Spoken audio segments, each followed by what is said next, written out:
మహిమపరచ. అయితే ఈరోజు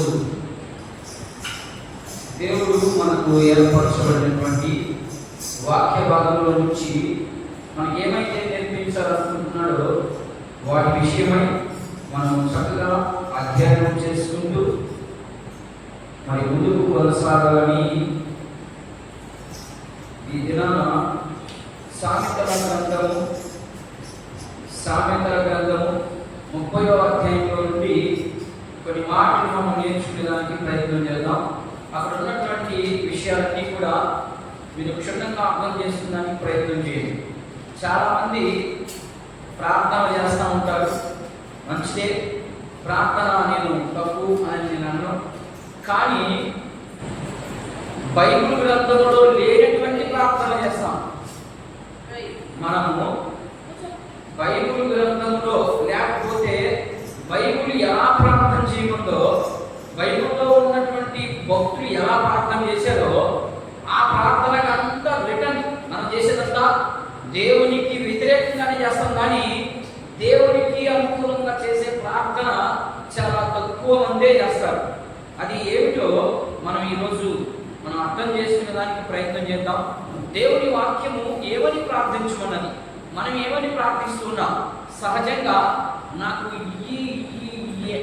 ఎంతసేపటికి నాకు ఆయన దగ్గర నుంచి మనం తీసుకోవడమే తప్ప మనం ఏమన్నా ఎప్పుడైనా ఆయనకి ఇచ్చావా? ఏదైనా బాగా ఆలోచన చేయండి ఒకసారి. దేవుని దగ్గర ప్రార్థన కూర్చున్నప్పుడు కానించి మొదలుపెట్టిన కానించి ప్రవ్వా నాకు అది లేదు, ప్రవ్వా నాకు ఇది లేదు, నాకు అది కావాలి, నాకు ఇది కావాలి అని అడగడం తప్పితే ఆయనకి ఏమన్నా ఇచ్చావా? ఆయనకి నచ్చినట్టుగా మనం ఏమన్నా చేయగలుగుతున్నావా? చేయలేము. చేయగలిగేదానికన్నా ప్రయత్నం చేస్తున్నావా? ఏం లేదు. అలా ఏమీ లేకుండానే ఆయనేమో మనమేమో ఆయనకు అప్పించినట్టు, ఆయన మనకి ఏదైనా అప్పు ఇవ్వాల్సినట్టుగా ప్రార్థనకు వచ్చి ప్రార్థనలు అడిగేసి గమ్ముగా వెళ్ళిపోతా ఉన్నాం. కానీ ఎందుకు దేవుడు మన ప్రార్థనలు అంగీకరించి జవాబు ఇవ్వకపోవడానికి కారణం ఏంటో ఈరోజు మనకు నేర్పించేదానికి కొన్ని మాటలు మనం అర్థం చేసుకునేదానికి ప్రయత్నం చేద్దాం. అయితే మనం ఏమి నేర్పించాలి అని దేవుడు ఈ యొక్క సామెతల గ్రంథంలో నుంచి 30వ అధ్యాయంలో ఉన్నటువంటి విషయాలు మనకు మాట్లాడేదానికి దేవుడు సిద్ధపడి ఉన్నాడు కనుక మనందరం కూడా దాన్ని ఆ వచనాన్ని చదువుదాం. అక్కడ ఒక వ్యక్తి ఉన్నాడు, 30వ అధ్యాయంలో ఒక వ్యక్తి ఉన్నాడు. ఆ వ్యక్తి ఎలా ప్రార్థన చేస్తున్నాడో చూడండి ఒకసారి. ఆయన ప్రార్థన ఎలా ఉంది, ఆయన ప్రార్థనలో ఎంత తగ్గింపు ఉంది. నేను ఇందాక చెప్పాను, మనకేమో దేవుడు అప్పు అయ్యింది, మనం అప్పు అని అడగడం కదా, మాకు ఇవయ్యా అట్టివయ్యా ఇట్టేమని అట్ట అడుగుతున్నాం. కానీ ఈ బైబిల్ గ్రంథంలో ఉన్నటువంటి వ్యక్తి ఎంత తగ్గింపు స్వభావం కలిగి ఎంత వినయంతో ఎలా అడుగుతున్నాడో ఒకసారి మనం 7వ వచనాన్ని 8వ వచనాన్ని ఒకసారి గమనిద్దాం. చదవండి. దేవా నేను నీతో 2 మనవులు చేసుకునిచున్నాను. ఏడు చెప్తున్నాడు ఇక్కడ. దేవా నేను నీకు 2 మనవులు చేసుకుంటున్నా. ఏంటయ్యా అంటే అవి చెప్తున్నాం, నేను చనిపోక ముందు వాటిని నాకు అనుగ్రహింపు. ఏం చెప్తా ఉన్నాడు? దేవా చూడండి ఎంత తగ్గింపు స్వభావము. మనకు అలాంటి తగ్గింపు స్వభావం. అసలు ప్రార్థన చేసే పద్ధతి కూడా తెలియదు. ప్రార్థన చేయడానికి వినయం కావాలి, భక్తి కావాలి, అర్థమైన భయం కావాలి. ఇవన్నీ ఉన్నప్పుడు మాత్రమే ప్రార్థనకి విలువ, దానికి జవాబు ఖచ్చితంగా 100% వస్తుంది. నువ్వు అది ఏ ప్రార్థన కానీ వినయము లేని ప్రార్థన, ఏదో నామకాస్తికి చేయాలి కాబట్టి, ఏదో మనం దేవుని సన్నిధికి వెళ్ళాం కాబట్టి ప్రార్థన చేయడం అది కరెక్ట్ అయినటువంటి ప్రార్థన కాదు. ఇక్కడ చూడండి భక్తుడు ఎలా ప్రార్థన చేస్తున్నాడు.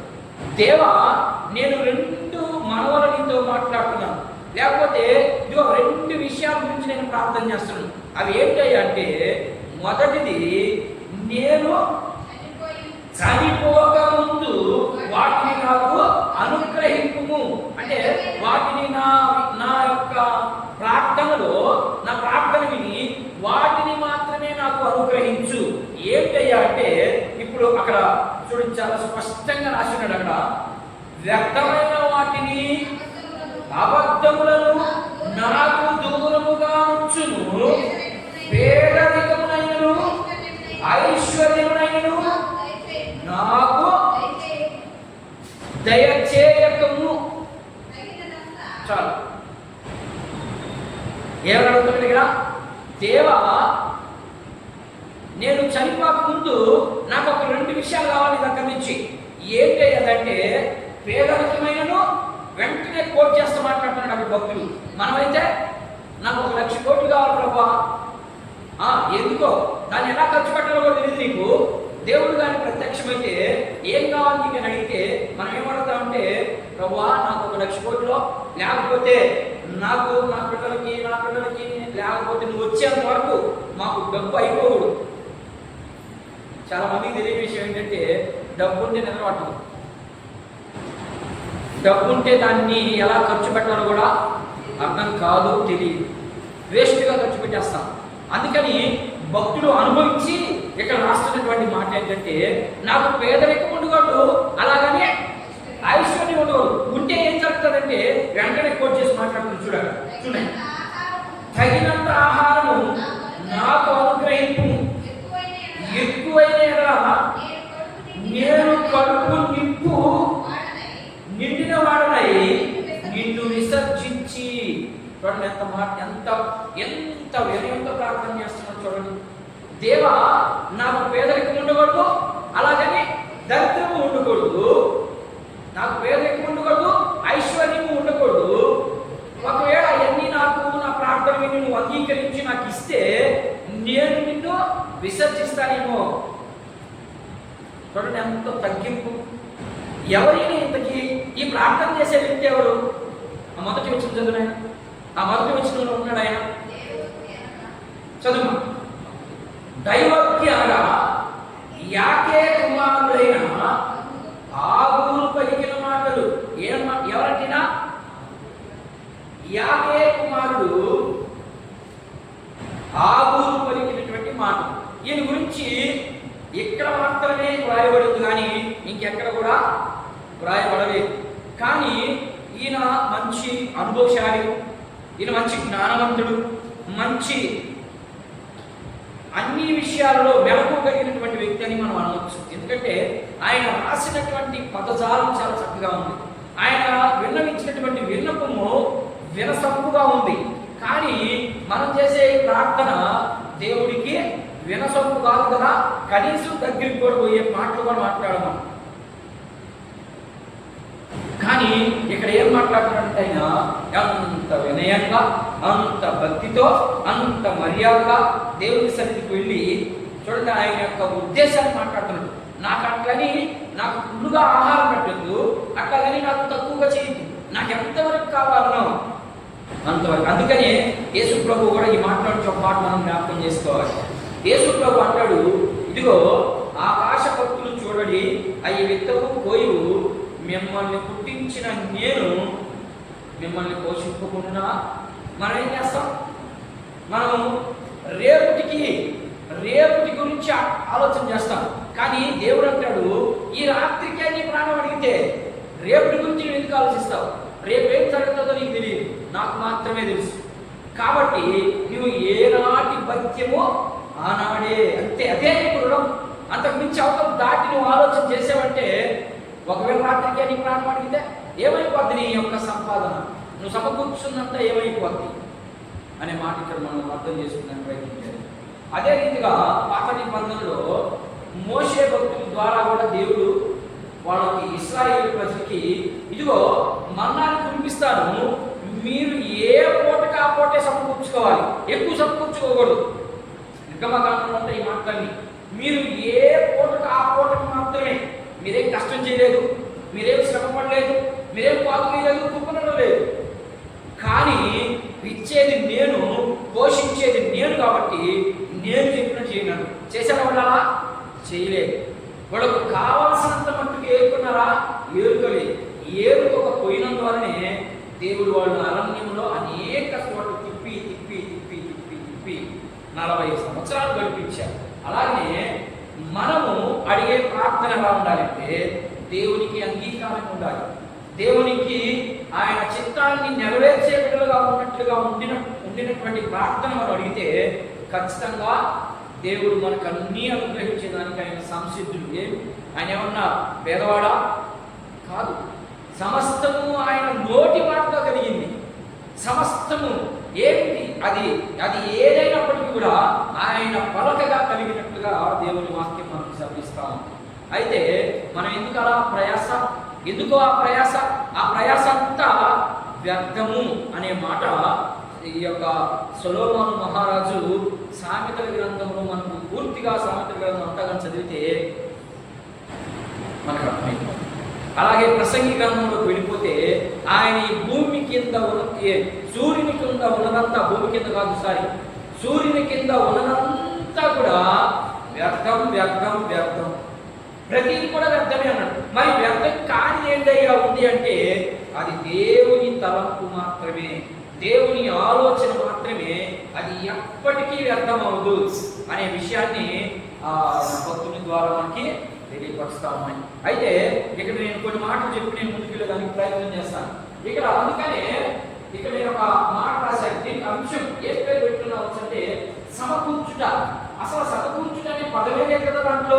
మరి ఇప్పుడు సమకూర్చుట అని ఎక్కడ పెట్టావు అని మీరు నన్ను ప్రశ్నిస్తే నేను ఇప్పుడు కొన్ని విషయాలు మీకు ఆశ్చర్యకరమైనటువంటి విషయాలు చెప్పేదానికి ప్రయత్నం చేస్తాను. ఆగూరు అనే మాటకు అర్థం ఏంటి? ఆగూరు అనే మాటకు అర్థము సమకూర్చుట. అర్థమైందా? ఆగూరు అనే మాటకి సమకూర్చుట. ఈ ఆగూరు తండ్రి ఎవరు మా చదవండి అక్కడ. యాకే. ఇంతేనా పేరు? యాకే. ఇంతేనా? ఇంతే. యాకే అనే పేరుకి అర్థం ఏంటంటే భక్తి గలవాడు. అర్థమైందా? భక్తి గలవాడు. యాకే అనే మాటకి అర్థము భక్తి కలిగినటువంటి వాడు. సర్వసాధారణంగా మీరు గమనించండి, యాకే తండ్రి పొజిషన్లో ఉన్నాడు. తండ్రి పొజిషన్లో ఉండి కుమారుడికి నేర్పినటువంటి మాటలు ఇవి. నేను చెప్పేది అర్థమవుతుందా? యాకే భక్తి పరుడు. ఆయన పుట్టినటువంటి కొడుకు ఎలాంటి వాడు? ఆయన కంటే భక్తి పరుడుగా కనబడుతున్నాడు ఇక్కడ. అంతే నా ఉద్దేశం ప్రకారం. ఎట్లా అంటే నా ఉద్దేశం ఏం కాదు, కాకపోతే నా ఆలోచన అలా వచ్చింది కాబట్టి నాది అనే మాట మాట్లాడుతున్నాను. మీరు తప్పుగా భావించుకోవద్దు. యాకే అనే వ్యక్తి భక్తి గలవాడు అని అర్థం వచ్చింది. ఆ పేరుకి భక్తి గలవాడు అనే పేరు అర్థం వచ్చింది. ఆయనకు పుట్టినటువంటి కుమారుడు ఆగురు. ఇలాంటి పేరు పెట్టుకోం మనకంతా సింపుల్ గా ఉండాలి పేరు. ఇలాంటి పేరు పెట్టుకున్నప్పుడు మనం వారి జీవితంలో నుంచి అప్పుడప్పుడన్నా ఆ పేరు విన్నప్పుడన్నా వాడి జీవితం గుర్తుకొస్తుంది మనకి. మనంతా ఎలా ఉండాలంటే సింపుల్ గా ఉండాలి, స్టైల్ గా ఉండాలి. పేరు మనం అన్నీ అట్లాంటి ఎత్తుతాం. కానీ ఇక్కడ ఆగూరు అనే పేరుకి అర్థము సమకూర్చుట. ఏం సమకూరుస్తున్నాడు? ఈయనేమో భక్తి పరుడు, ఈయనేమో ఇంకా భక్తి పరుడు. అయితే ఈయన ఏం చేస్తున్నాడు? ఏమని ప్రార్థన చేస్తున్నాడు? సమకూర్చుకునే దానికి ఏమైనా ప్రార్థన చేస్తున్నాడా? ఆయన పేరు అదే కదా. ఆగూరు అనే మాట అర్థం సమకూర్చుట. ఏం సమకూరుస్తున్నాడంటే ఆత్మను సమకూర్చుట. దేవుని రాజ్యానికి, దేవుని మాటకి లోపడే రీతిగా ఆయన దేవుని ఆత్మను, ఆత్మ ఎవరి? ఆత్మను నీయా నాయా? సంఘం నీదా నాదా? నో, అని ఎవరిది కాదు. సంఘం కోసం రక్తం కార్చిన వ్యక్తి ఒక ఆయన ఉన్నాడు. ఆయనది మాత్రమే. ఒక్కరా, ఇద్దరా, ముగ్గురా, 1000, 2 లక్షల, 3 లక్షల అనేది లెక్క చూడండి. రేపు నువ్వు ఏమి విత్తావు, నువ్వు ఏం చెప్పావు జనాలకి, ఇదే రేపు అడిగేది. ఎంతమంది వచ్చారు నీ చర్చిలో? 150 మంది. ఏమిటికి అర్థం కాని ప్రజలు, వ్యర్థమైన ప్రజలు 100 ఉన్నా వేస్తే. దేవుని ఇష్టానుసారంగా బ్రతికేవాడు ఒక్కడైనా అదే ఆయన. ఇంతమంది భక్తి పడుతుండగా ఎందుకు ఆగూరు పేరు అక్కడ రాయబడింది అంటే ఆయనలో ఉన్నటువంటి ఆ తగ్గింపు స్వభావం నచ్చింది ఆయనకి. ఆయన చేసే ప్రార్థన నచ్చింది ఆయనకి. మరి నువ్వు నేను చేసే ప్రార్థన నచ్చుతుందా? లేకపోతే నువ్వు నేను చేసే విషయాల్లో దేవుడికి ఏమన్నా సంతోషపరిచే విషయం ఏమైనా చేస్తున్నావా? ఏం చేయడం లేదు. మన ఇష్టం వచ్చినట్టుగా సమకూర్చుకున్నాం. అందుకని ఆయన ఏమంటున్నాడంటే దేవా నాకేమేమి కావాలి, ఏమేమి దూరమైపోవాలంట? వ్యర్థమైనది. ఇదిగో మొదటిది ఏమడుగుతున్నాడు ఆయన? ఆస్తి వద్దన్నాడు, అట్లని కక్కువ వద్దన్నాడు. ఆహారం వద్దన్నాడు, అట్లని పూర్తిగా తీసిద్దన్నాడు. అన్నీ నాకు మితముగా. దాని అర్థం ఏంటంటే నాకు అన్ని మితముగా అనుగ్రహించు ప్రభు అని ప్రార్థన చేశాడు. ఆ ప్రార్థనలో రెండు ముఖ్యమైనటువంటి విన్నపాలు చెప్పాడు ఆయన. మళ్ళా చదువు ఒకసారి మాట 7వ వచనంలో చదువు. దేవా నేను రెండు మనవలు చేసుకుంటున్నాను. అదేమనగా ఒకటి వ్యర్థమైన వాటిని ఏంటంట? మనసభల వాటిని వ్యర్థమైన వాటిని ఏం చెప్తున్నది ఇక్కడ? మొదట రెండింటి విషయంలో మొదటిది వ్యర్థమైనది. ఏంటి వ్యర్థమైనది? ఈ లోకంలో వ్యర్థమైన దాని గురించి ఏదైనా చెప్పగలరా? ఈ లోకంలో వ్యర్థము ఇక్కడ ఏమని రాస్తున్నాడంటే ఆయన పదం ఎక్కడ రాస్తున్నాడంటే ఈ లోకంలో వ్యర్థమైన వాటిని. ఏంటి వ్యర్థమైన వాటిని? ఏమేమి అడుగుతాం మనం దేవునికి ప్రార్థనకు వచ్చినప్పుడు? వ్యర్థమైన వాటిని అంటే దేవునికి అనుకూలం కానటువంటి వాటిని అడుగుతా ఉంటాం. ఉదాహరణకి నేను కొన్ని విషయాలు మీతో మాట్లాడడానికి ప్రయత్నం చేస్తాను. భక్తిని ప్రభువా, తప్పేం కాదు ఈ ప్రార్థన. ఈ ప్రార్థన తప్పేం కాదు. ప్రార్థన చేయడమే మన వంతు. ఆయన నువ్వు ప్రార్థన చేసావని మంచి వ్యక్తి. మంచి వ్యక్తి అంటే ఎట్లుంటాడని ఆయన రెండు తప్పగా ఉంటాయా? ఏముండవు. మంచి వ్యక్తి అంటే అర్థం ఏంటంటే ఆధ్యాత్మికంగా ఎదిగినటువంటి వ్యక్తి అని అర్థం. మంచి వ్యక్తి అంటే మనం ఏమనుకుంటామంటే ఈ లోకంలో ఉన్నటువంటి డబ్బు, ఆస్తి, హోదా, ఐశ్వర్యము, ఘనత వీటి వాడతాడు మనిషి. ఎవరాడు? శరీర స్వభావం కలిగిన వాడు. వీడే. ఎవరేడు? వ్యర్థమైన వాటిని అడిగేవాడు వీడు. ఇలాంటివి నాలో వద్దు ప్రభు అని అడుగుతున్నాడు ఆయన. ఏంటంట? నా కూతురికి పెళ్లి కావాలి, లేకపోతే నా కుమారుడికి పెళ్లి కావాలి. ఆ పెళ్లిలో నేను ఏమనగలంటే ప్రభుని, ప్రభువా బాగా ఆస్తిపరుడై ఉండాలి, బాగా అంతగాడై ఉండాలి, ప్రతి విషయంలో వాడు మాత్రమే గరుడై ఉండాలి, వాళ్ళంతా సున్నాలై ఉండాలి అని ప్రార్థన చేస్తాం అనుకున్నాం. అనుకున్నది అట్లే చేస్తున్నాం మన ప్రార్థన ఈరోజు. కానీ ఆ కూడా అలా ప్రార్థన చేస్తున్నా అవి వ్యర్థమైనవి. వాటిని అడిగా ఎవరయ్యా అంటే ఆత్మ సంబంధి అడగడు, శరీర స్వభావం కలిగిన వాడు మాత్రమే అడుగుతాడు. ఆత్మ సంబంధి ఏమని అడుగుతాడంటే ప్రభువా ఇదిగో నా కుమారుడికో నా కుమార్తెకో వివాహం చేయాలనుకుంటున్నాను, ఆత్మీయులు కావాలి, లేకపోతే ఆత్మీయులు కావాలి, నాకు అల్లుడుగా ఏం కావాలి? ఆత్మీయురాలన్నా కావాలి, ఆత్మీయుడైనా కావాలి. ఈ ఆత్మీయురాలుగా ఉండాలి అంటే ఈ మనిషి ఎలా ఉండాలనో కొన్ని విషయాలు చూసిందని మనం ప్రయత్నం చేద్దాం. ఆత్మీయులు ఎలా ఉంటారు? శరీర స్వభావంగా మాట్లాడతారు వాళ్ళు, ఈ లోక సంబంధమైన దాని గురించి మాట్లాడతారు వాళ్ళు మాట్లాడు. వాళ్ళంతా ఈ ఆగురికి ఏదైతే ఉందో, ఏ తలపు అయితే ఉందో, ఏ ఆలోచన అయితే ఉందో అదే ఆలోచనతో ఉంటారు. ఏంటంట? ఏమి సమకూర్చుకుంటున్నాం? మనం మొదటి పాయింట్ ఏమి సమకూర్చుకుంటున్నామంటే మనం ఎక్కువగా ఆస్తిని. అందుకనే మత్తయి సువార్త రాత్రికే నీ ప్రాణం అడిగితే నీ ఆస్తి ఏమైపోద్ది? దీన్ని సమకూర్చోదు. నువ్వు దేన్ని సమకూర్చుకోవాలంటే ఒక మనిషిగా వ్యర్థమైన వాటిని విడిచిపెట్టేదాన్ని సమకూర్చుకో. వ్యర్థమైనటువంటి వాటిని వదిలేసేదానికి ప్రయత్నించి ఇది నువ్వు సమకూర్చుకోవాల్సింది. అందుకనే ఆగురు భక్తులు ఏమని మాట్లాడుతున్నారంటే ప్రభువా వ్యర్థమైన వాటిని. నేను ఒక ఉదాహరణ చూసి ముందుకెళ్తాను. ఎహెచ్కేలు గ్రంథం చూద్దాం ఒకసారి. ఎహెచ్కేలు గ్రంథం వ్యర్థమైనటువంటి వాటివి ఏంటో అలాగే ఒకసారి చూద్దాం. ఎహెచ్కేలు గ్రంథము 13వ అధ్యాయం 8వ వచనాన్ని ఒకసారి మనం పరిశీలన చేద్దాం. చూడండి ఒకసారి. ఆయన ప్రార్థనగా చేస్తున్నాడు అక్కడ. కావున ప్రభువైన యెహోవా ఇలాగ సెలవిస్తున్నాడు. ఏంటంటమ్మా? మీరు వ్యర్థమైన మాటలు పలుకుచు నిరర్థకమైన దర్శనములు చూచుచున్నారు కనుక ఇప్పుడు ఏమిటంటే దేవుడికి ఎవరంటే విరోధి.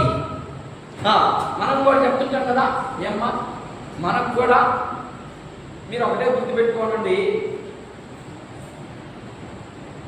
దేవుడు రాత్రే నా కళ్ళకి వచ్చి నాయన మీరు మసాగినారు ఇదంతా అబద్ధ ప్రవర్తన గురించి మాట్లాడుతూ మాటలవన్నీ వీళ్ళు వ్యర్థమైన మాటలు మాట్లాడతారంట.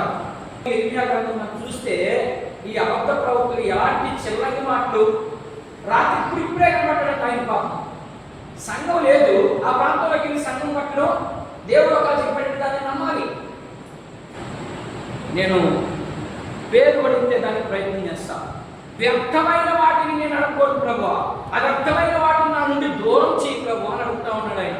మరి మనం యెహెజ్కేలు గ్రంథంలో భక్తుడు ఏం మాట్లాడుతున్నాడు, అక్కడ దేవుడు ఏం మాట్లాడుతున్నాడు చూడండి. మళ్ళీ ఒకసారి చదువులైన మాట యెహెజ్కేలు గ్రంథం 11వ అధ్యాయం 8వ వచనం. కావున ప్రభువైన యెహోవా ఇలాగు సెలవిచ్చుచున్నాడు, మీరు వ్యర్థమైన వాటిని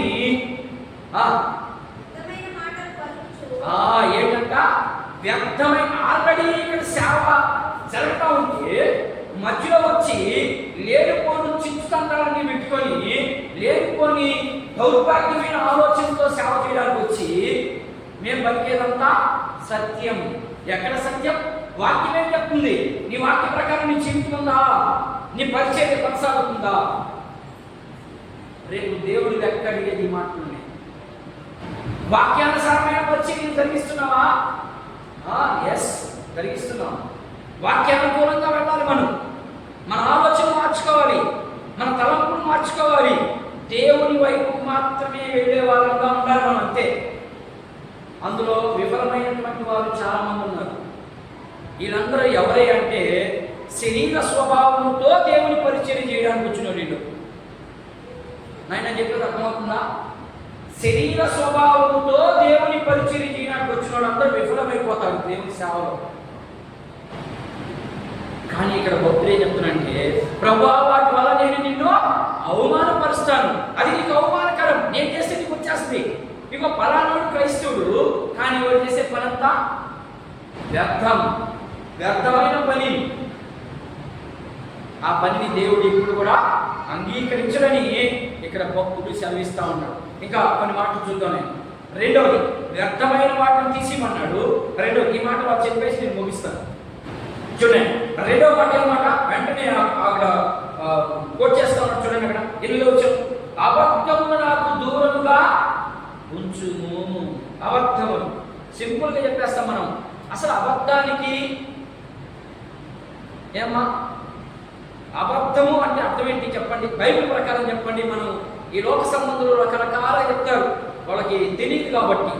అబద్ధము అంటే బైబిల్ ఏం చెప్తుంది? బైబిల్ అబద్ధము అనే పదాన్ని ఎలా ఉపయోగపడుతుంది, ఎలా ఉపయోగిస్తూ ఉంది? ఉదాహరణకి ఒక ఆమెకి నేను డబ్బులు ఇస్తాను అనుకున్నా, కానీ ఆ సమయానికి నేను ఇవ్వలేకపోయినా, అది అబద్ధమా? అబద్ధమా లేకపోతే ఇంకేమన్నా మనం అనుకుందాం. లోకస్తులు ఏమనుకుంటారంటే అబద్ధాలు చెప్తారు. రాంగ్. నీకు ఇస్తాననుకున్నాడు, కానీ ఆ సమయానికి వాడికి అందుబాటు కాకపోవడం వల్ల ఇబ్బంది జరిగినందువల్లే అక్కడ ఇవ్వలేకపోయాడు. దాన్ని మనం శరీర స్వభావంగా ఎప్పుడు ఆలోచన చేయకూడదు. మనం క్రీస్తు బిడ్డలమి, క్రీస్తు రక్తము చేత కడగబడిన వారందరూ కూడా ఏదో ఇబ్బంది జరిగింది కానీ వదిలేద్దాం, రేపిస్తాడు, ఎన్నిటిస్తాడు, ఇది లేదు. నువ్వు అన్ని అబద్ధాలు చెప్తున్నావు. అబద్ధం అది కాదు. అబద్ధం అంటే ఒక వ్యక్తిని చంపేస్తా ఉండి నువ్వు చూసి నిన్ను ఎవరైనా అడిగితే నేను చూడలేదని చెప్తావు చూడు, అది అబద్ధం.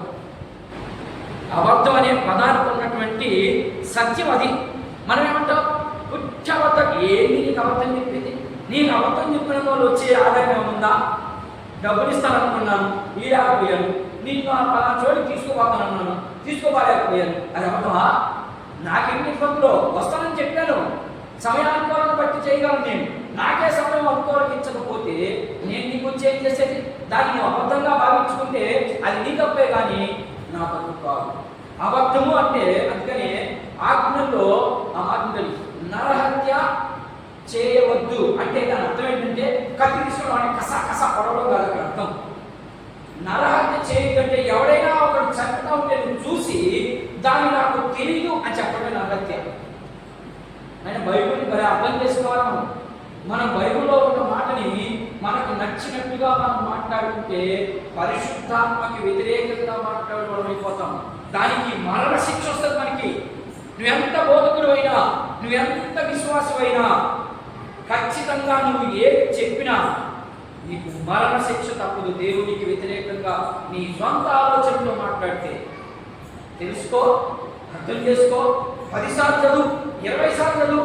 నీకు అర్థం కాకపోతే తెలిసిన అడిగి తెలుసుకొని అప్పుడు నువ్వు బోధించడానికి సిద్ధపడాలి. అలా లేదు అంటే పరిశుద్ధాత్మకు వ్యతిరేకంగా బోధించిన ప్రతి ఒక్కరికి వాళ్ళు సేవకుల, విశ్వాసుల, సువార్థికుల నో చూడండి అన్ని తీర్పు మాత్రం అతి భయంకరంగా ఉంటుంది. అది మాత్రం గుర్తుపెట్టుకోమని ఇక్కడ హెచ్చరిక చేస్తాను. ప్రభువా, నాకు వ్యర్థమైన ఉందో తీసి పక్కకే నాలో ఉండకూడదు అని ఒకటో మాట అడిగాడు. రెండో మాట, అబద్ధమే నేను చెప్పకూడదు అన్నాడు. అబద్ధం అంటే ఏమిటో కొన్ని మాటలు చూద్దాం. అబద్ధం అంటే ఏంటో మీకు అర్థమైంది కదా. ఎవరినైనా ఒకటి చంపుతా ఉంటే లేదా ఒక ఇల్లు ఆ ఇంట్లో ఉన్నటువంటి వస్తువులన్నీ దొంగిలిస్తూ ఉంటే నువ్వు చూసి వాళ్ళు వచ్చి నిన్ను అడిగినప్పుడు నేను చూడలేదు అని చెప్పడం మాత్రమే అబద్ధం. ఇది గుర్తుపెట్టుకోండి. నీకు కొన్ని మాటలు చూద్దాం నేను. అబద్ధం చూద్దాం నాయన. యోహాను సువార్త 8వ అధ్యాయం 44 వచ్చింది. త్వరగా ఒక 2-3 మాటలు చదువుకొని చూద్దాం. దాంట్లో నుంచి మనం చాలా నేర్చుకోవాలి. చాలా విషయాలు నేను నేర్చుకునే దానికి ఆ కిందనే కోట్ చేస్తాడు ఆయన. చదువు. యోహాను సువార్త 8వ అధ్యాయం 44 వచ్చింది. యోహాను రాసినటువంటి శుభవార్త 8వ అధ్యాయం 44వ వచనాన్ని ఒకసారి మనం అర్థం చేసుకునే ప్రయత్నం చదివేనా త్వరగా చదవాలి. నీవు నీ తండ్రి యొక్కకు అపవాది సంబంధిని కనుక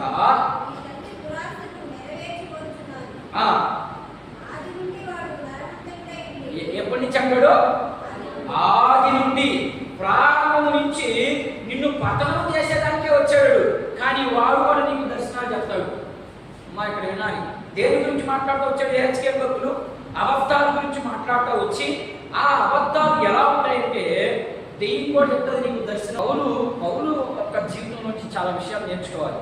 కొరింథీ పత్రికలో మాట్లాడుతూ, ఇదిగో నేను సువార్త ప్రకటించి వెళ్తున్నాను, నేను వెళ్ళిన తర్వాత పరలోకం నుండి దేవదూత దిగుచ్చి చెప్పిన దాన్ని మేము నమ్మొద్దన్నాడు. అంత మంచి మాట.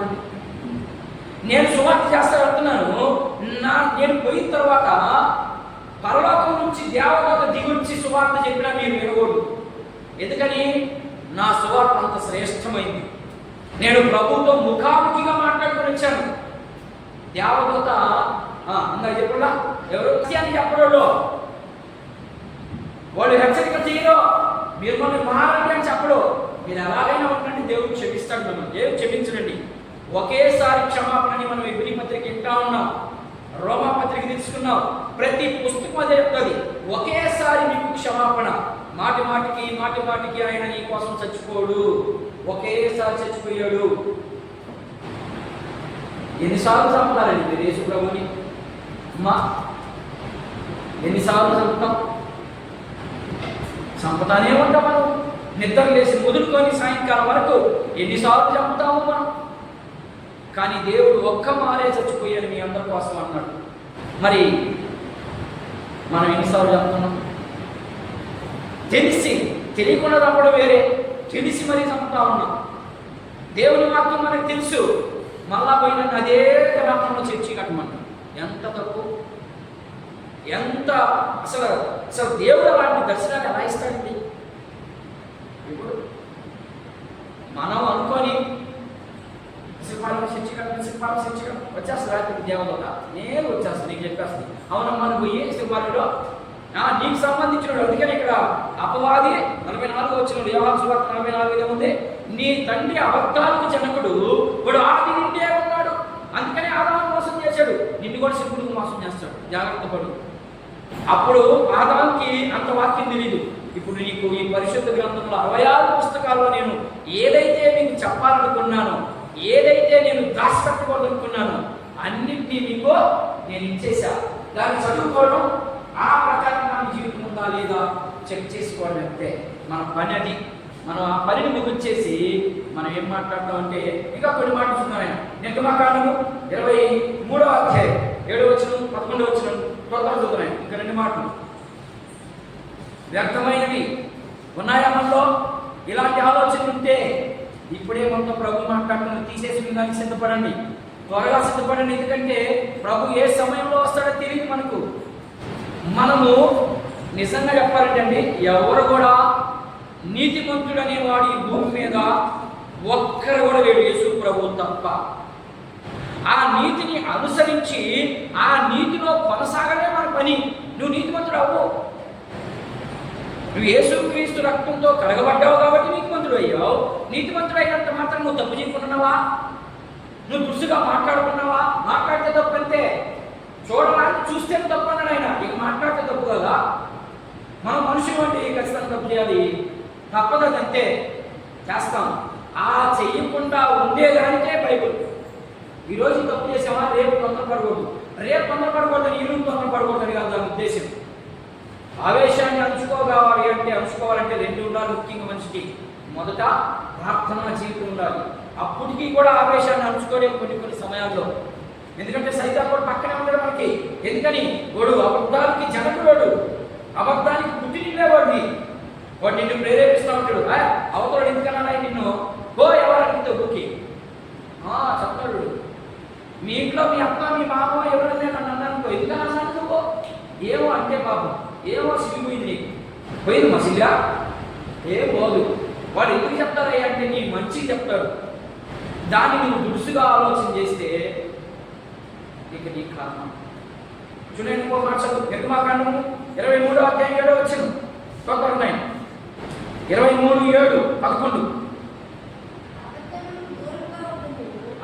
అబద్ధానికి ఎక్కడమన్నాడు? అబద్ధానికి దూరంగా ఉండాలి, లేకపోతే మరణ శిక్ష. ఇది ధర్మశాస్త్రంలో రాయబడిన మాటలు ఇవన్నీ. నేను 11 చదువు. నేను అంతా చదివించడం కుదరదు, సమయం లేదు, నా సమయం అయిపోయింది. చదువునే.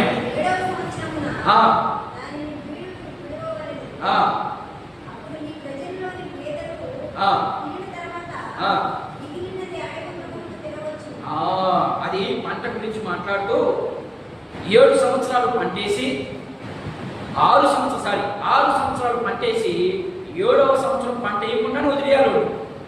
అది అక్కడ సందర్భం గురించి మాట్లాడుతూ ఉన్నాం. సరే, ఇంకొక మాట చెప్తున్నాను. లేవియాకాండము 19:11 వచ్చింది. లేవియాకాండము 19వ అధ్యాయము 11వ వచనం. త్వరగా ఈ మాట చదువుకుంటాం. ఇంకా చాలా విషయాలు ఉన్నాయి దాంట్లో నుంచి చెప్పాల్సింది. నేను త్వరగా చెప్పేస్తాను, మీరు ఇంటికి వెళ్ళి ఒకసారి చదువుకునే ప్రయత్నం చేయండి. చాలా మంచి విషయాలు ఉన్నాయి ఇక్కడ. అమ్మా, నేను మీ దేవుడైన యెహోవాను, మీరు దొంగిలింపకూడదు. మనం చేసేది అదే పని. అమ్మ ఆగదంట. ఏంటంట? మీరు దొంగిలింపకూడదు అన్నాడు. మనం చేసేది యుద్ధం వేసి వదులుకొని ఎక్కడెక్కడ దొరుకుతుందా, ఎవరు దొరుకుతుందా వ్యత్యాసం. ఎవరు చేస్తారు ఈ పని? క్రైస్తవులే ఎక్కువ చేసేది. నిజం చెప్తున్నాను. ఈ దౌర్భాగ్యమైన ఆలోచన ఎందుకు వస్తుందంటే క్రైస్తవులకే వస్తుంది. అందులో ఆత్మీయులు ఉంటారు, అందరూ కలిపేదానికి లేదు. ఇక్కడ ఆత్మీయులు ఉంటారు, వాడు చాలా కరెక్ట్గా ఉంటారు. వాళ్ళు చచ్చిపోయేదానికి కూడా ఇంకా ముంచోడు, కానీ దొంగతనం మాత్రం చేయడు. నేను ఆత్మీయుల గురించి మాట్లాడడం లేదు. చదువు. దొంగతనం చేయకూడదు. బొంకకూడదు అంటే అమ్మ, బొంకకూడదు అంటే అర్థం, బొంకకూడదు అంటే అర్థం ఏంటమ్మా? అమ్మా, నిజమే చెప్పాలి. అబద్ధం అక్కడ బొంకకూడదు అంటే అర్థం ఏంటి? తప్పించుకోకూడదు అని అర్థం. అది పైన కాన్సెప్ట్ బట్టి మనం కింద మనం కోట్ చేసుకుని వెళ్ళిపోవాలి. చదువు. మనం నిద్రలే చెప్పింది అదే. ఏమమ్మా రేపు చర్చికి రావా అంటే వస్తాను పాస్టర్ గారు. బంగారం కంటది. సాయంకాలం చూసేసరికి 1,00,000 చెప్తుందామిట. అది అబద్ధం. చర్చికి వస్తానని చెప్పి అంతలోకి ఏమైంది? ఇబ్బంది ఏమైనా జరిగిందా? ప్రాణం ఏమైనా పోయిందా? నేను చెప్తా ఉన్నాను దాని నుంచే. అబద్ధము ఇబ్బంది. ఇబ్బంది వేరే, అబద్ధం వేరే. నువ్వు ఇందాక చర్చికి వస్తాను, ఇప్పటికి ఏమొచ్చింది నీకు? ఏమి ఇబ్బంది జరిగింది నీకు? ప్రాణం పోయిందా? అది ఇబ్బంది. ప్రాణం పోకుండా అల్లా నాకు ఫోన్ చేసి రమ్మని అడుగు, అదేమన్నా నువ్వు బాగుపడి అక్కడ కంప్లైంట్ పోతాయా? ఏం లేదు. దీని అంతటికీ లెక్క చెప్పాలని నేను మీకు గుచ్చి చెప్తున్నాను. ఎందుకంటే దీని అన్నిటికీ లెక్క చెప్పాలి. మా ఇంటికి బంధువు వచ్చాడు, వస్తే ఉంటాడు. వాడికి ఆదివారం తెలీదా? ఉంటాడు, కూర్చోమంటాడు అంతే. కూర్చోమన్నాడు అంతే. వాడి కోసం నువ్వేం చేసిపోయేది? దేవుడి సన్నిధి నుంచి అక్కడికి వెళ్ళేది నువ్వు వచ్చేదే ఆ రోజు. మా ఇంటికి బంధువులు వచ్చాడు, వస్తే ఉంటాడు ఇంటికి. లేకపోతే పాతడు పని. నష్టమేమి? ఏమ్మా, బంధువులు ముఖ్యమా, దేవుడు ముఖ్యమా, నిత్యరాజ్యం ముఖ్యమా, నరకం ముఖ్యమా అడిగితే ఏం చెప్తారు మీరు? నాకు నరకమే ముఖ్యం అంటారా? నేర్చుకోండి దేవుని బిడ్డలారా. మన దేవుని పిల్లలను అనిపించుకునేది ఈ లోకంలో ఉన్న వారి చేత మనం ఎప్పుడు కూడా దేవుని పిల్లలు అనిపించుకోలేదు. ఎందుకంటే మనలో ఉన్న మైనస్సే కనపడుతుంది వాళ్ళకి. అర్థమైందా? మనలో ఉన్నటువంటి ప్లస్ పాయింట్ కనపడాలి. ఆ కనపడాలి అంటే ఖచ్చితంగా మనం వీటికి దూరంగా ఉండాలని ఇక్కడ భక్తులు చదివిస్తాం. చదివిన 11 వచ్చింది పూర్తి చేసి ఆగారా? ఏ నామమును బట్టి అబద్ధం చేయకూడదంట. తల్లి తోడు, అమ్మ తోడు, ఎన్నెన్నో తోడు పెట్టేస్తాం.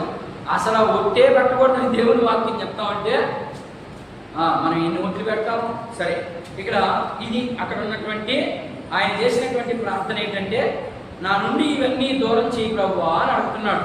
దూరం చేయి ప్రభువా అని అడిగి ఇప్పుడు మనకి నేర్పిస్తా ఉన్నాడు. ఏమని నేర్పిస్తున్నాడంటే కొన్ని వచ్చిన చూద్దాం. చూడండి, 25వ వచనంలో ఆ పక్కనే టక్క చదవండి. మనకు నేర్పించాల్సినటువంటి మాటలు కొన్ని వచ్చినామని అక్కడ చూడు. చిహ్నంగా చూపిస్తా ఉన్నాడు, వాటిని అలంకార రూపంగా చూపిస్తా ఉన్నాడు, లేకపోతే వాటిని ఉదాహరణ రూపంగా చూపిస్తా ఉన్నాడు. చూడండి ఒకసారి 25వ వచనం, 25, 30వ వచనము, 25వ వచనం, 30వ అధ్యాయము 25వ వచనం.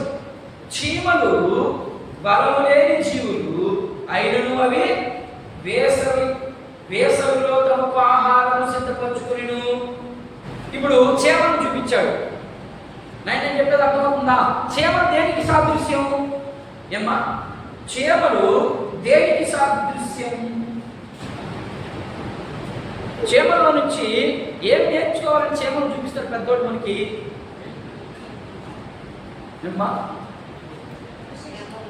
క్రమశిక్షణ. మొదట క్రమశిక్షణ ఉండాలి, మొదట క్రమం ఉండాలి. దేవుని సన్నిధికి మనం ఎన్ని గంటలకు వెళ్ళాలి? అన్ని గంటలకు వచ్చేయాలంటే అది క్రమశిక్షణ. చేమను చూపిస్తున్నాడు. ఇదిగో నువ్వు నిజంగా దేవుని ఆరాధించే బిడ్డవై 11వ గంటకు కూడా ఏదిరా ఇది?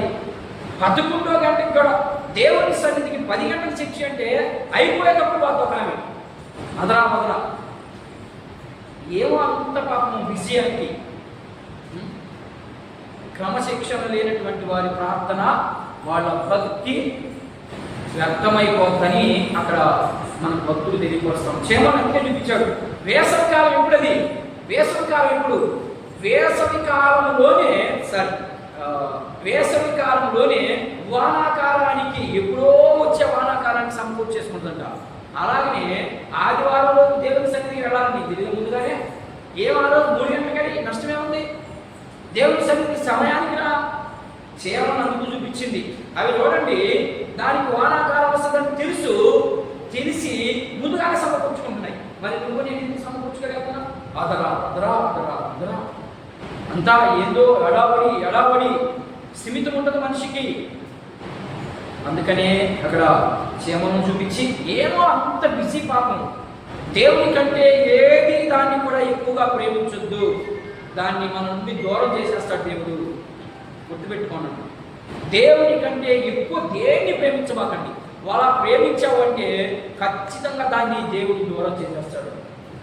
ఎంతవరకు ప్రేమించాలో అంతవరకే ఏదైనా కూడా. అందుకే అది గుర్తుపెట్టుకోండి. ఇకపోతే రెండవది 26 ఉన్నాయి. రెండవది 26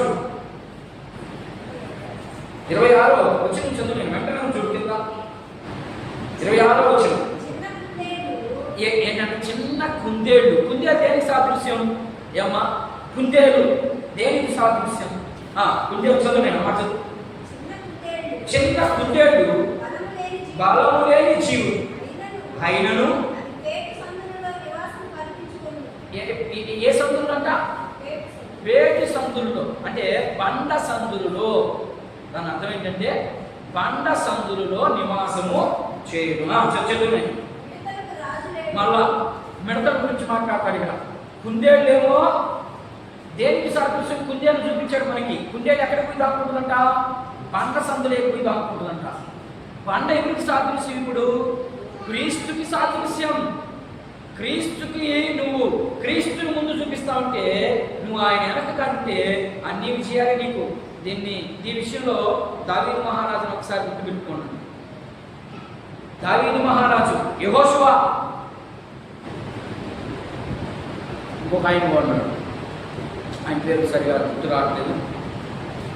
ఒక పెద్ద రాజు ఆయన యెహోషాపాతు. మా ఎంత పెద్ద రాజు ఆయన ప్రార్థించగా ఆయన 2 చేతులు ఎత్తి ప్రార్థిస్తే యెహోషాపాతు అట్టనే ఏది కావాలంటే అది ఇచ్చేసాడు దేవుడు. అంత మంచి దేవుడు మన దేవుడు. నువ్వేది అడుగుతున్నావు? ఆయనకి ఇష్టానుసారమైన దాన్ని అడిగినప్పుడు మాత్రమే నీకు అర్థం లేకుండా ఇస్తాడు. ఓకేనా? కుందేడు చూపించి ఇదేం చూపిస్తున్నాడు? క్రీస్తు మీద ఉండండి, మీరు క్రీస్తు మాటల మీద నిలబడండి, ఆయన బోధన మీద ఉండండి, క్రీస్తు బోధన మీదే ఉండండి అని చెప్తా ఉన్నాడు. ఇకపోతే మిడతలు చూపించాడు. మిడతలు దేనికి సాదృశ్యము? ఏమ్మా, మిడతలు చూపించి అవి దేనికి సాదృశ్యంగా ఉన్నాడు? చదువులైన మాట చదువు.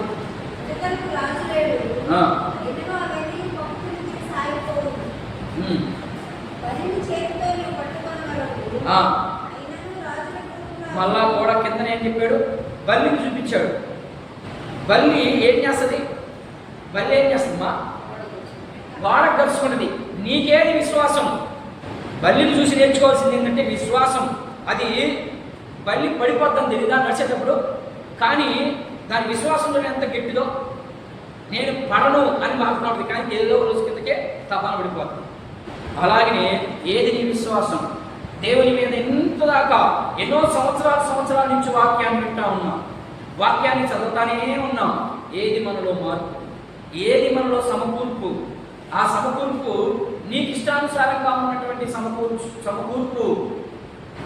సమకూర్చుకుంటున్నావా, లేకపోతే దేవుని ఇష్టానుసారంగా ఉన్నటువంటి సమకూర్పుని సమకూరుస్తున్నావా? అసలు సమకూర్పు అనే పదానికి అర్థం ఏంటి అంటే ఆత్మల భారం. ఏంటి నీకు భారం ఉందా? నీకు భారం, నీకు నాకు ఉందా భారం? ఉంటే ఏంటి మోకాడు నాతో పాటు? ప్రభువా, నాకు ఎంతవరకు దాకా ఆ భారం లేదు, ఆ బాధ్యత లేదు. కాబట్టి ఇదిగో ఈ శుక్రవారం సమయంలో, ఈ యొక్క విజ్ఞాపన ప్రార్థన సమయంలో మీరు మాతో మాట్లాడారు కాబట్టి మాకు కూడా సమకూర్పు. ఆ గురు భక్తుడిలో నుండి నాతో మీరు మాట్లాడారు ప్రభు. అందరూ కళ్ళు మూసుకుందామే, అందరం కళ్ళు మూసుకొని ప్రార్థన చేద్దాం. పరిశుద్ధ